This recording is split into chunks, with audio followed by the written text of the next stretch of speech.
So I want to talk a little bit about nathE joining NRG, as of course DK put out a report about it, and by this video there's probably been some type of official announcement by NRG, but I did just want to go through this move and kind of break it down, and I'll start by just making two really key points. And one, from the NRG perspective, I think this is one of the best moves that they could have made during what is now their offseason, since they're not a part of the major. I feel that they still might be one move away before being a team that's truly promising, and I'll talk a little bit about that later. But given the current landscape, I think this is one of the best moves that NRG could make to upgrade their lineup and add a bit more firepower to their team. From the nathE perspective, this is probably one of the better moves he could have made given the current lay of the land, because I feel like there's really no place for him on a Cloud9 or a Team Liquid right now, given the type of roles that he plays and given the current makeups of the rosters that play for Liquid and Cloud9. The only exception to that would be if for whatever reason Steel takes over in-game leading and you wanted to bring in another rifle to replace Nitro or something like that in the future. That's pretty much the only way I could see him breaking into a Cloud9 or a Liquid, given their current results and just what they're looking at going forward. The only other things that nathE may have been able to do is kind of sit and wait and see if he could join an international team of some sort, or maybe join like a Misfits down the line or something like that, depending on what happens at the major. Maybe teams are looking to make moves, but if you really consider how things are currently going, NRG was probably one of the better moves that he could have made as a player to kind of take that next step in his career, as pretty much his entire career up until this point has been with CLG. I mean, yes, surely he has played with some like premier and main level teams like Prospects or Astral Authority, where at different points in time he did play alongside some other people you do see in the pros now. You know, he did play alongside nathE, you know, in some matches on some of these teams I've mentioned. He did play alongside people like Drone, who's on Splice now as I make this video, and then Ye, who's been playing with Complexity. So he did kind of, you know, dabble in some teams with some other players that you would know in the pro scene, but the bulk of his career has been with CLG, and pretty much all of his LAN exposure. In fact, I think every LAN he's played has been with CLG, including any international LANs he may have played, which have been very far and few in between. nathE is also currently one of the youngest pro players from the North American scene. I think the only person who may be younger than him is Wrath, who is playing with Rogue, but pretty much everybody else is at least 1 year or so older than nathE, and he's also one of the least experienced when it comes to an international perspective for the North American region at 17 years old and having only played a handful of international LANs. And so when you really think about that, this certainly does give him a lot of upside as a youth that may have some potential, that could be developed more, that could grow into, you know, maybe a star player in the future for the North American scene. And to kind of talk about him just a little bit more, I mean, really his only international LANs were the E-League Atlanta major qualifier, where really the only teams he played against that were truly international were Dignitas and Vegas Squadron, because they also played against Renegades and Cloud9 at this tournament, which were teams that were already competing against him in the North American region, and kind of had some mixed results there. Obviously, that team did not qualify at that point. And then, of course, we did see him at the Star Ladder I-League Season 3, where, of course, CLG had that upset against Gambit and Immortals in the group stages to make it to the playoffs, and actually had a decently competitive 0-2 series against Astralis. And nathE was really good in these games, and that's where you really started to see him kind of demonstrate his fragging ability up against international competition. He then was a part of the CLG team that was at DreamHack Summer this past year that got first seed in their groups by beating out teams like Gambit and Fnatic, and lost a pretty competitive 1-2 series to SK, where they won Mirage and lost Train and Kabul. And at this tournament, nathE did pretty good in the group stage games against Fnatic and Gambit, did kind of struggle against SK individually, to be honest, but this is a period in time where CLG was somewhat looking promising and nathE was becoming a more consistent force on the team. Then, of course, CLG kind of had their drop off at the DreamHack Open events like Montreal, Valencia, and later on Denver. And other than that, he only really played like in 2 North American minors and then online leagues and qualifiers and things of that nature. With that said, while CLG as a team was dropping off, you know, towards the end of this year in 2017, when you think about iBuyPower Masters and some of these DreamHack Open events and the most recent North American Minor and all the issues they were having, which I've talked about in other content on this channel if you want to check that out, he was beginning to develop into one of the best players on the team. And his form really did pick up towards the late end of the summer of 2017 after DreamHack Summer and all through the end of this year. He was becoming one of the most consistent, reliable players on CLG, and you were really starting to see him become a truly skilled rifler, particularly playing a lot of entry type roles or being one of the main action creators for the team. You know, for example, he was one of those guys that was leading attacks on mid control or the A bomb side on cache. He was playing off the B platform on cobblestone on T side and being one of those, you know, positions that do get a lot of early engagements.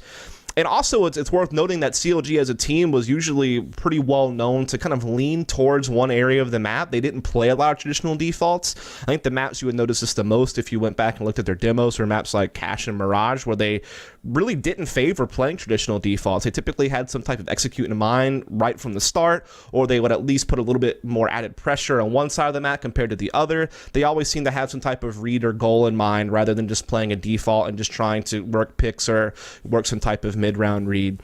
And because of that, Ethan was typically used as a part of the main attacking group trying to capture some type of map control or trying to do some type of execute into a bomb site.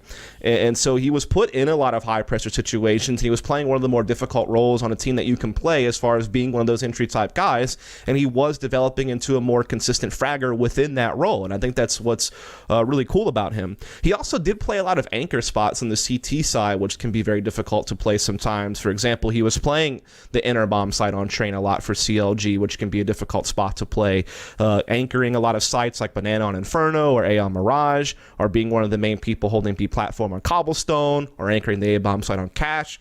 So talking about a skilled rifler who's young, who's played difficult positions, who's had a lot of responsibility, and who was showing development, showing progress, especially when you compare him to his earliest days on CLG when he was playing, you know, at those first Northern Arena events towards the very end of 2016 in Toronto and Montreal, and coming into the early parts of 2017. He really did start to just have that positive curve upward, I guess you could say. I will say the jury is somewhat still out on a player like Ethan if he can truly become a great player, but I think he's certainly shown enough promise and made enough progress within CLG to merit being given future opportunities. He's not a hard gamble. Like, yeah, you're doing a bit of a dice roll, but I think he's shown enough to where you can feel pretty confident that he deserves a shot to continue on his career in top teams, then hopefully even climb up the ladder even more depending on how he does with those new challenges.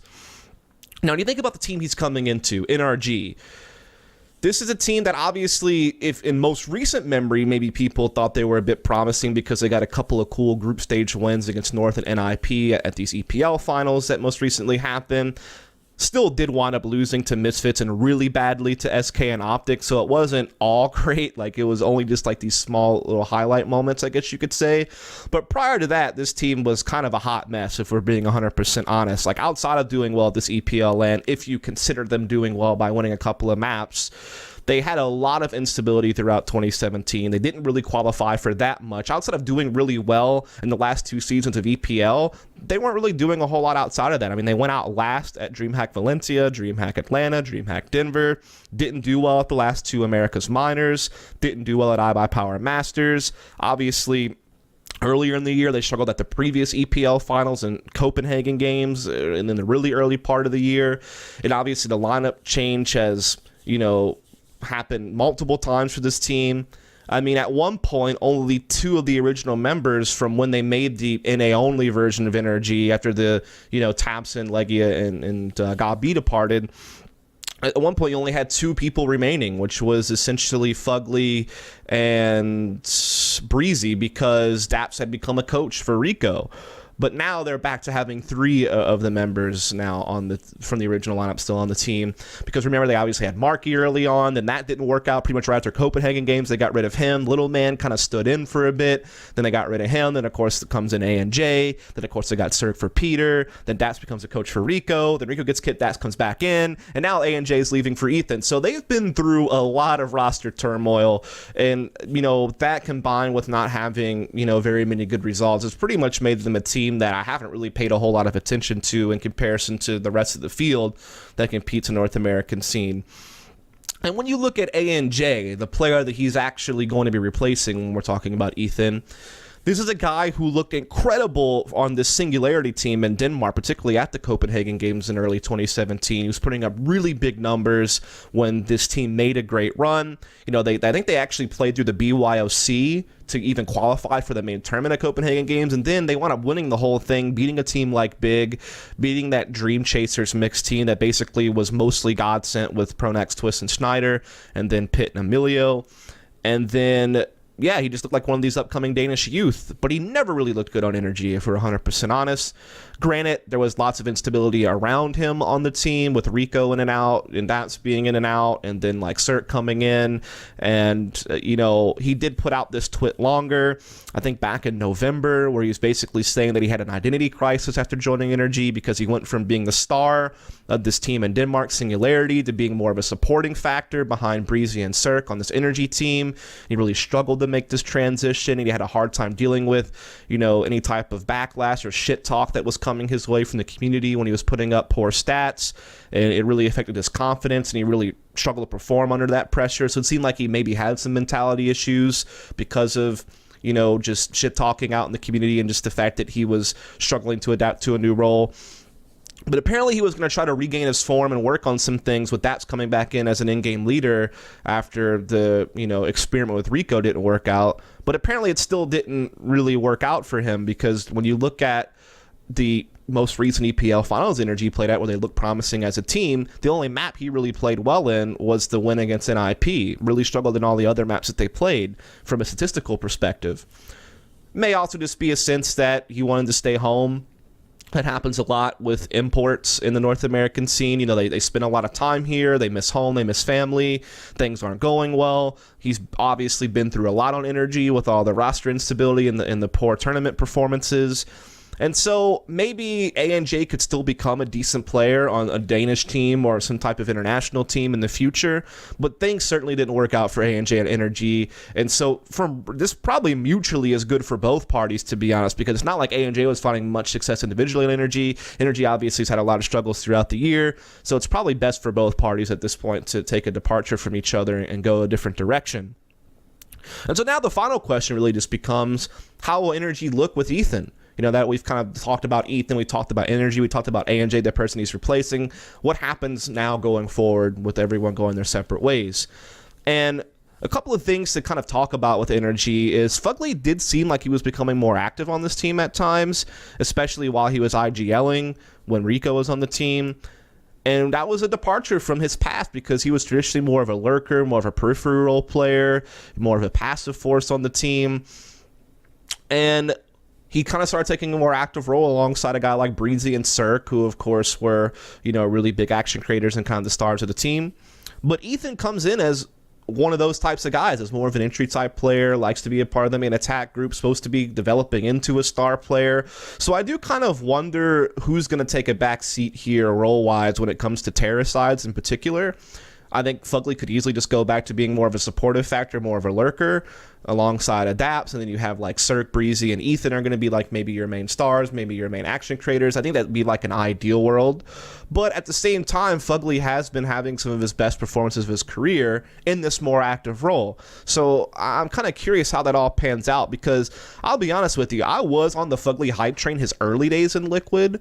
I did think he looked promising, but once Hiko joined Liquid, there was some role conflicts. He started to perform really poorly for Liquid in his latter days, didn't really adjust well to that roster change. Then he went to CLG, performed very poorly for CLG for some time. Then obviously he was a part of the original NRG lineup that featured Gabi and Legia and eventually Tapson, and obviously playing alongside Peter. And a couple of different players that were involved in that team. Really didn't do well during those days either. And even the early days of this North American only version of NRG, up until ANJ and Cirque come in and then make it multinational again, really didn't do well up until maybe the last few months. I feel like his online play was picking up. He did actually look improved at the EPL finals with NRG. It was looking, you know, a little bit more promising in some of the tournaments I saw NRG in. It's the point. So how does that all shape up, I guess, is really the big question. Like, do you revert Fugly back into more of a lurking role and give Ethan that star spot next to Breezy and Cirque and perhaps jeopardize his progress? Does Ethan have to learn a new role? Does Breezy take a new role? I kind of wonder how the rifling roles are going to balance out NRG going forward. I think in an ideal world, you probably would have like an Ethan Breezy entry combo. I think those are two skilled riflers that could bounce off each other quite well. Then Cirque has really shown to be a promising opper. He's been one of the better pickups a North American team has made this year, if we're 100% honest. So I think that's probably the ideal world. I think you also have to take into account Daps. I think there was a brief moment in time where Daps seemed like he didn't want to play anymore. He wanted to become a coach.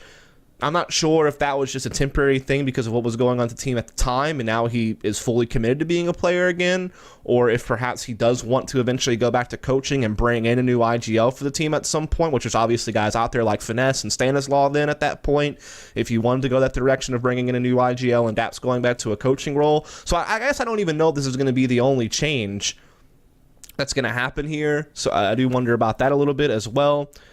And I just really want to know who are some of these players going to be going forward. Is Ethan going to keep developing? Is Fugly going to keep developing? Or is he going to kind of fall back into obscurity as far as his performances go? I think that the jury's still out in a lot of ways on how this move will actually work out. But again, I think for both parties involved, Ethan and NRG, probably one of the best moves both parties could have made given the current landscape of the North American region. And I think this team is making moves to become more promising. I don't know if they're still quite there yet or if they still need to make some moves, but certainly I think this was a good move and I think it could work out well. And I did just want to kind of give you a little bit of insight on Ethan as a player, on NRG as a team thus far, on what happened with ANJ and what's happened with the team in general throughout 2017 and what maybe we can look forward to in the future. If you enjoyed this content, please follow and subscribe for more. Thanks so much and see you next time.